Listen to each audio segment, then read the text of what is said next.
Hello friends, எப்படி இருக்கீங்க? நல்லா இருக்கீங்களா? இன்றைக்கி வந்து சூப்பரான ஒரு லஞ்ச் ரெசிபி தாங்க பார்க்க போகிறோம். கத்திரிக்காய் சாதம் செம்ம சூப்பராக இருக்குங்க. நீங்களும் ட்ரை பண்ணி பாருங்கள். வாங்க எப்படி செய்யலான்னு பார்க்கலாம். அதுக்கு தேவையான பொருட்கள் ஒரு 5 கத்திரிக்காய் எடுத்துக்கோங்க. இதுக்கு நான் வந்து இஞ்சி, 2 பச்சை மிளகா, ஒரு தக்காளி, அப்புறம் பார்த்திங்கன்னா சின்ன வெங்காயம், இதுதான் தேவையான பொருட்களுங்க. இதுக்கு தேவையான பொடிகள் எப்படி செய்யலான்னு பார்க்கலாம். அதுக்கு பீனட்ஸ், சீசம் சீட்ஸ், உளுத்தம்பருப்பு, கடலைப்பருப்பு, வரமிளகா, இதுதான் தேவையான பொருட்களுங்க.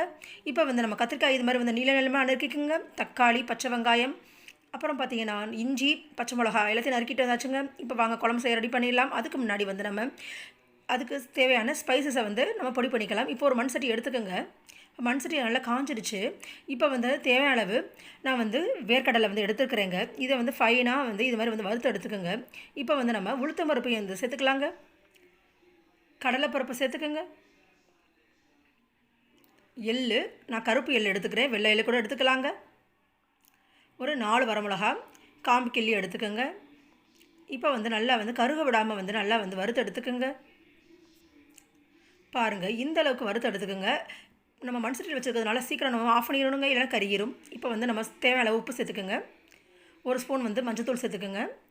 இது வந்து ஸ்பைசஸுங்கிறதுனால கொஞ்சம் பெருங்காயத்தூளும் சேர்த்துக்கோங்க. இதையோடு சேர்ந்து நல்லா கலந்து விட்டுருங்க.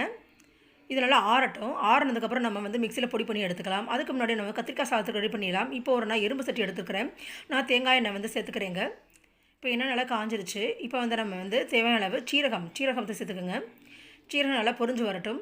இது மாதிரி லேசாக வந்து வதக்கி விட்டுக்கோங்க. இப்போ வதக்கியாச்சு. இப்போ வந்து நம்ம தேவையான அளவு பச்சை மிளகா, நான் ஒரு 3 பச்சை மிளகா சேர்த்துக்கிறேன். இஞ்சி, இதே வந்து நல்லா பச்சை வாசனை போகிற அளவுக்கு நல்லா வறுத்து எடுத்துக்கோங்க. இப்போ வந்து நம்ம சின்ன வெங்காயம் சேர்த்துக்கலாம். பெருங்காயம் சேர்த்துக்கிறதுக்கு பதிலாக இது மாதிரி சின்ன வெங்காயம் சேர்த்திங்கன்னா குழம்பு ரொம்ப டேஸ்ட்டாக இருக்கும். சாதத்துக்குள்ள ரொம்ப டேஸ்ட்டாக இருக்குங்க. உடம்புக்கு ரொம்ப நல்லதுங்க. இப்போ நல்லா வதக்கி எடுத்தாச்சு. பாருங்கள், இந்த அளவுக்கு வந்து ரோஸ் கலரில் வந்து வர அளவுக்கு நம்ம வெங்காயத்தை வதக்கி எடுத்தாச்சுங்க. இப்போ வந்து நான் ஒரு தக்காளி இதை நறுக்கி வச்சுருக்கிறேன். இதே வந்து லேசாக வந்து வதக்கி விட்டுருங்க.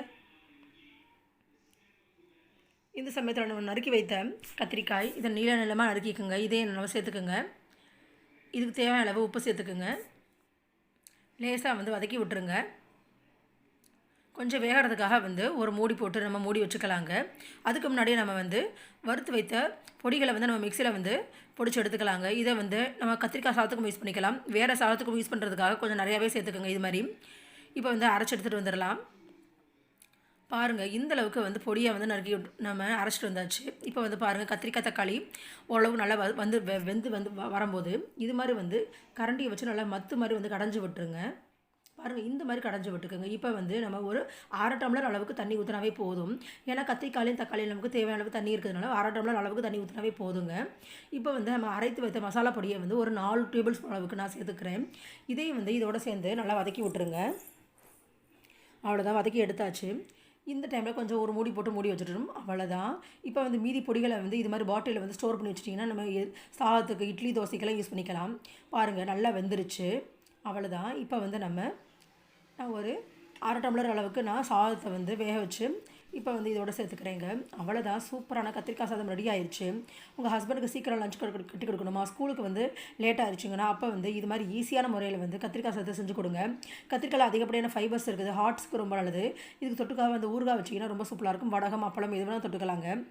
இப்போ வந்து நம்ம டேஸ்ட் பண்ணி பார்த்துடலாம். அவ்வளோ சூப்பராக இருக்கும். நல்லா சுட சுட சாப்பிட்டீங்க, இது மாதிரி இலையில பரிமாறி சாப்பிட்டிங்கன்னா அதோட டேஸ்ட்டே சூப்பராக இருக்கும். நீங்களும் ட்ரை பண்ணி பாருங்கள். எப்படி இருந்துச்சு கமெண்ட் பாக்ஸில் கமெண்ட் சொல்லுங்கள்.